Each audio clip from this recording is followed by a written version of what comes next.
Right, hi. So I'm now in the Eagle House, Launceston, in Cornwall, where I'll be staying for tonight. I don't know if the G7 has ended, but yeah, it's that Cornwall. Yeah, so obviously I had a crash yesterday, and but fortunately for me, just escaped with minor cuts here and there. And yeah, I did not wake up in pain in the middle of the night, so it's always a good sign. As for the bike, I landed on the non-drive side, aka the left-hand side. So fortunately for me, most components were okay.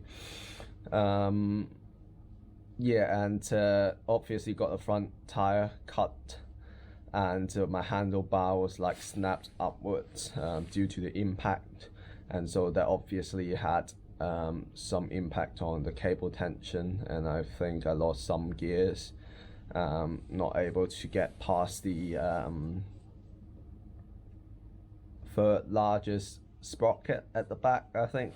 But yeah, I gave it a little tweak. I had a large room last night, and yeah, good to go again. But yeah, again, thanks Loss for helping me patch up the tire. But by the morning, the tube was already poking out from the cut and was rubbing against the fork. And yeah, literally can't move, so I had to let go of the pressure. I should have done that the night before, and let go of some pressure, running on minimum pressure, and to limp to Burnham-on-Sea, where Patrick helped me locate a local bike shop. And yeah, so the first 5 to 8 kilometers was just like limping to the local bike shop in Burnham, and yeah, all the while having the tube rubbing against the fork and worrying about a puncture, and also on some A roads as well. But yeah, the tube finally gave in, but fortunately for me, it was like 200 meters from the local bike shop, so I just needed to walk to there on cleats.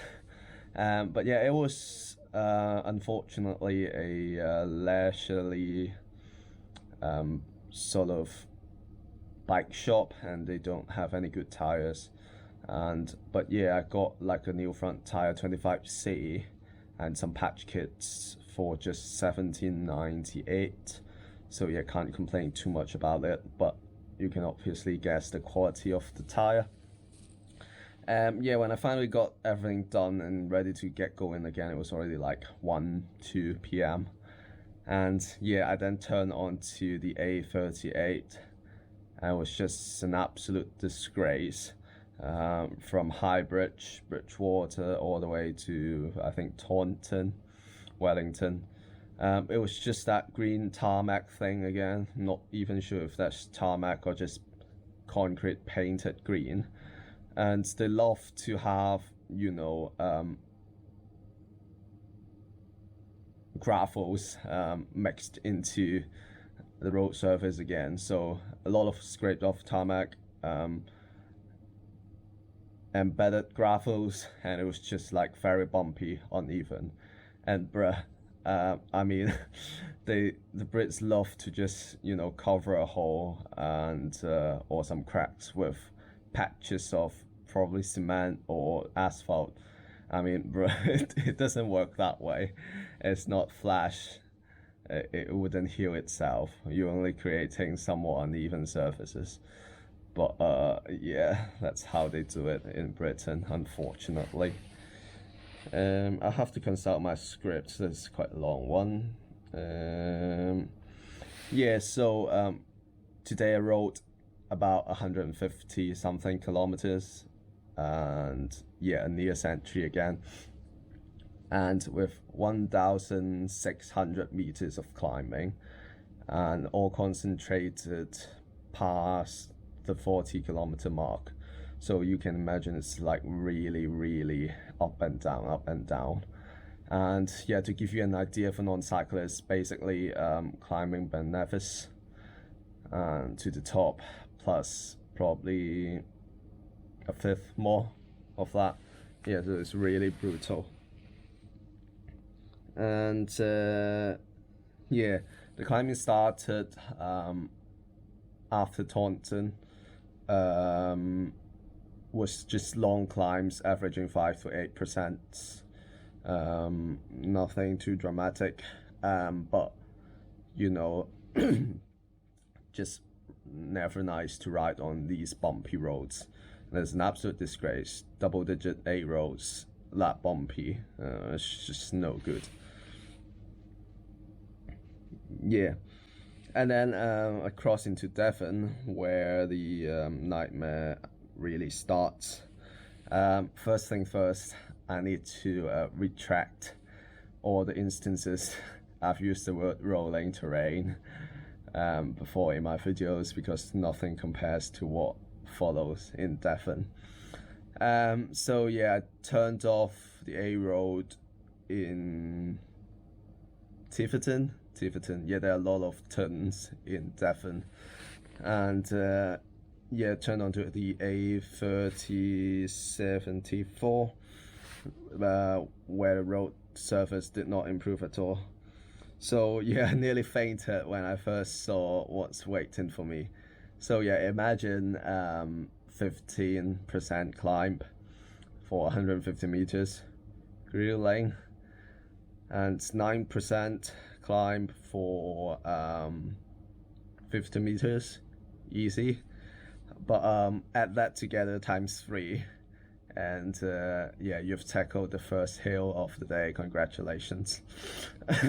And then what follows is just constantly rolling terrain. You literally have like several dozens of 8-9% climbs, followed immediately by an 8-9% descent, and yeah, there's just no respites in between.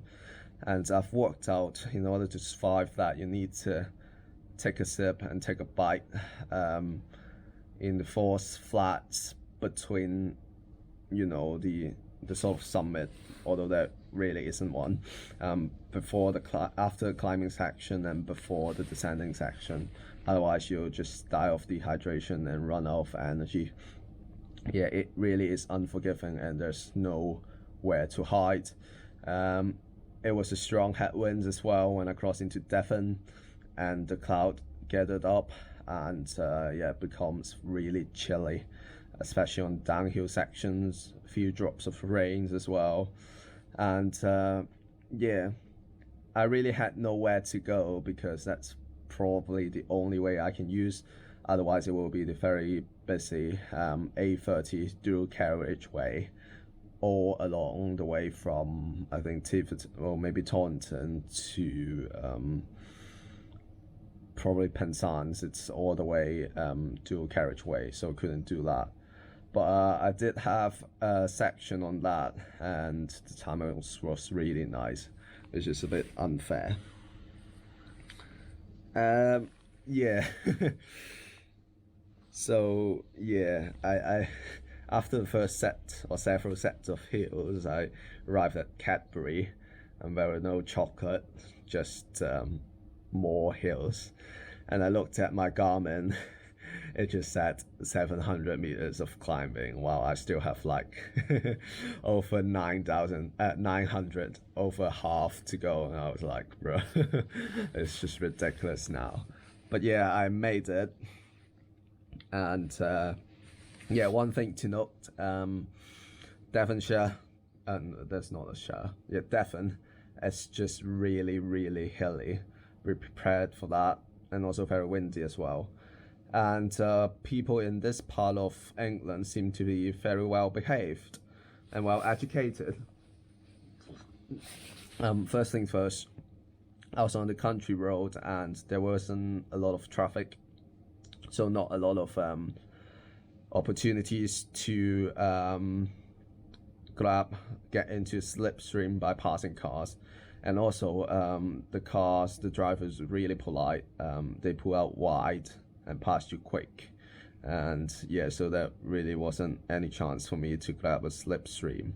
And the wind has really picked up in the valleys in Devon. So yeah, I suspect most cars just went on the direct route, which is the A30, and unfortunately I'd be lying to you if I said I wasn't intimidated by the heavy traffic on the A30 as well. But yeah, I thought it would be like a lot flatter, and road surface would definitely be a lot better on the A30. But when I finally got my stretch, a small stretch on the A30, because again I had nowhere to go, yeah, I saw the deep V on the A30, and also it was straight climbing, 8% averaging once I've started on the A30, and I just realized it's not about the country road or the main roads, it's just Devon. Really hilly, really horrible, and yeah, very, very big test to the body and mind. And so yeah, just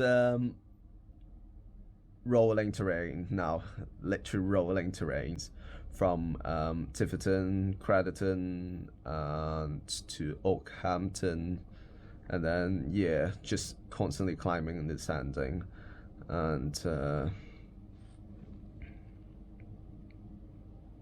right, yeah, I think that's it for now.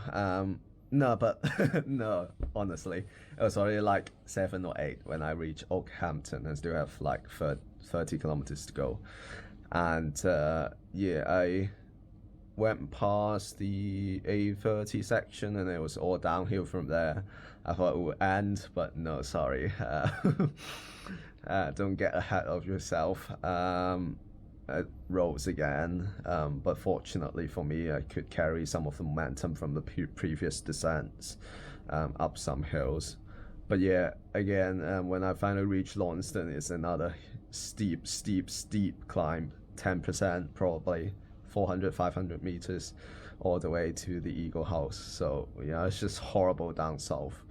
And but yeah, I survived.